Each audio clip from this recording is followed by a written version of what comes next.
বরিশাল সদর উপজেলার ৩ নং চরবাড়িয়া ইউনিয়নের ভাঙ্গারপাড় পর্যটন কেন্দ্রে প্রকাশ্য অশ্লীলতা ও অনৈতিক কর্মকাণ্ডের অভিযোগ উঠেছে।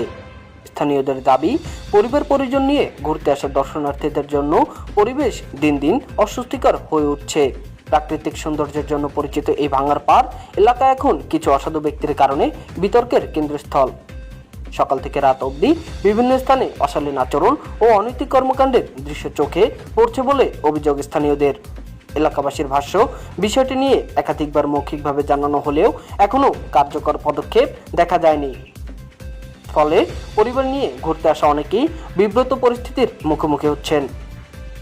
ঘুরতে আসা দর্শনার্থীরা জানান, আমরা চাই প্রশাসন দ্রুত নজরদারি বাড়াক, যেন আমরা সন্তানদের নিয়ে নিরাপদ পরিবেশে এখানে আসতে পারি।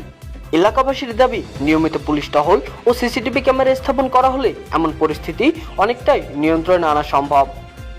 পর্যটন কেন্দ্র মানে সুস্থ বিনোদনের স্থান, তাই দ্রুত প্রশাসনিক হস্তক্ষেপ ও সচেতনতার মাধ্যমে ভাঙ্গারপাড়কে আবারও পরিবার বান্ধব পরিবেশে ফিরিয়ে আনার দাবি সবার।